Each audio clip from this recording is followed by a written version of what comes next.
First, a member of the Congress, which made negotiators nervous in Paris. Not him, I mean Congress. Representative Michael Capuano. Good to see you, Congressman. I was making them nervous. What's your quick take on the climate deal? Again, having that many nations get together to agree on anything is pretty good in and of itself. Now, being part of a large body that has a hard time coming up with any conclusions, I think it's a step in the right direction. But there's still more work to do, a lot more work. Let's turn to national security, even though some people think climate change is a big security issue. Here's the president this morning.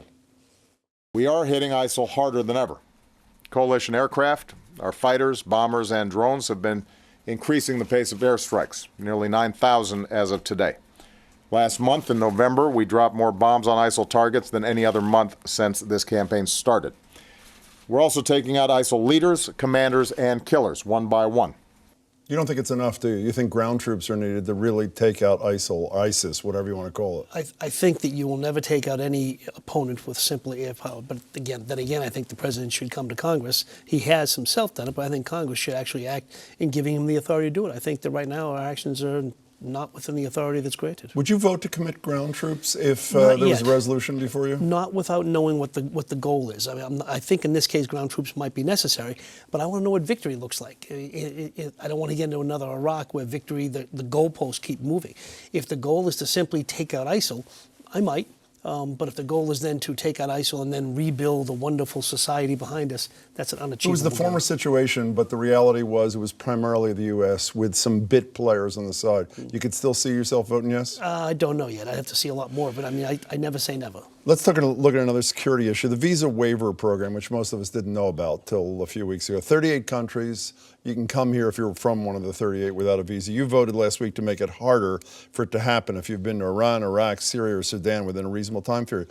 As soon as you voted for the thing, and by the way, it's wildly bipartisan, like 90% of your colleagues, which is really rare, you sign a letter to the president saying it may result in discrimination against people simply because of their ancestry. So why'd you vote for it? Because I've never voted for or against a piece of legislation that I entirely liked or entirely didn't like. In this particular case, tightening up is a good thing. Simply saying because you are from a specific country is not a good thing. Overall, I thought it was better to vote yes than it was to vote no. That doesn't make it a perfect piece of legislation. What would you do to it? What would I do to change it? Yeah. I would take out the specific reference to being a part of those coming from those countries. So what would the criterion be for requiring some greater scrutiny? I think travel to certain countries is certainly a good criteria. I think simply having a dual citizenship is not. There are a lot of people in the Middle East that have dual citizenships in France because France was the colonial power there for a while. They haven't been back to the Middle East in a generation. So the simple fact of dual citizenship, that's what it would be. I don't think should be it. So you don't think you were for it before you're against it is a fair criticism?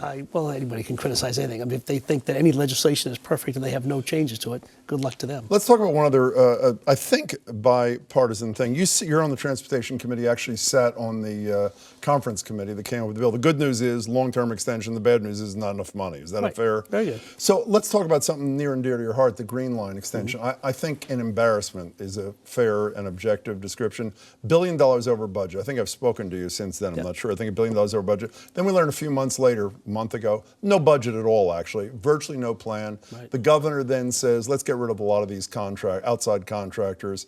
Are you confident this thing is going forward? There's $1 billion in federal money, which you and part are responsible for making it happen. I'm confident something will happen. Why? Because, first of all, there's a court order to do it. This is a legally binding agreement. Or do something like it if they don't do this. Yes, exactly. Yeah, that's why I'm not stuck on every simple detail. But the concept of servicing an underserviced part of the MBTA system is part of the law, and I think it'll happen.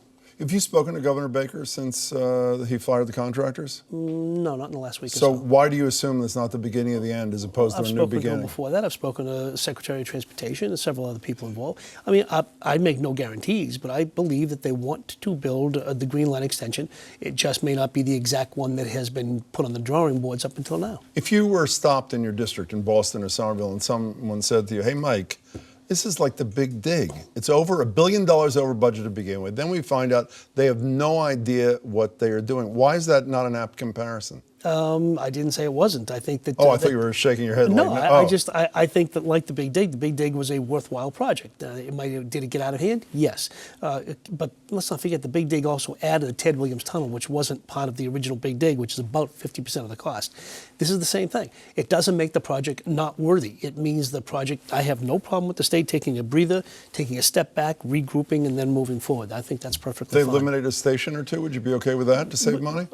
I'm open to everything. It depends what else they're doing. Can we, one more thing on which there is, I think, bipartisan agreement. Criminal justice system, let's reduce costs, let's have more equity. 6,000 low-level drug offenders are out. Debbie DeMacy was sitting where you were a couple of weeks ago, wife of Sal DeMacy, obviously former Speaker of the House, convicted of a crime. His family have requested compassionate release. Nonviolent crimes serve a significant percentage of his time, and he's very sick, possibly even dying. Would that have your support, that petition? I've worked with Debbie for the last several years on doing just this. I think it's long overdue. I think that somehow somebody's trying to prove a point that they can be tough on white-collar crime. I think Sal has done a fair amount of his time, more than he would have done if he had robbed a bank.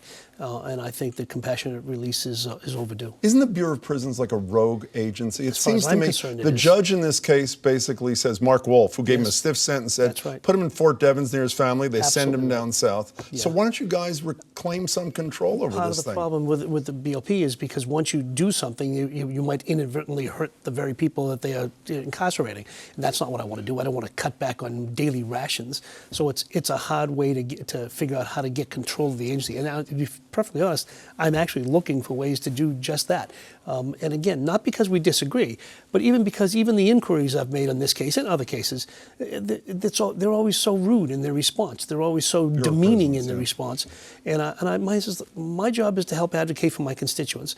And in this case, you don't have to agree with me, but give me a thoughtful response. And they just refuse to do it. I want one more thoughtful response before you go. 15 seconds or less. Why is Donald Trump at 41%, his highest number? First of all, I don't believe that number. And if he's at that number for any length of time, I will start getting nervous.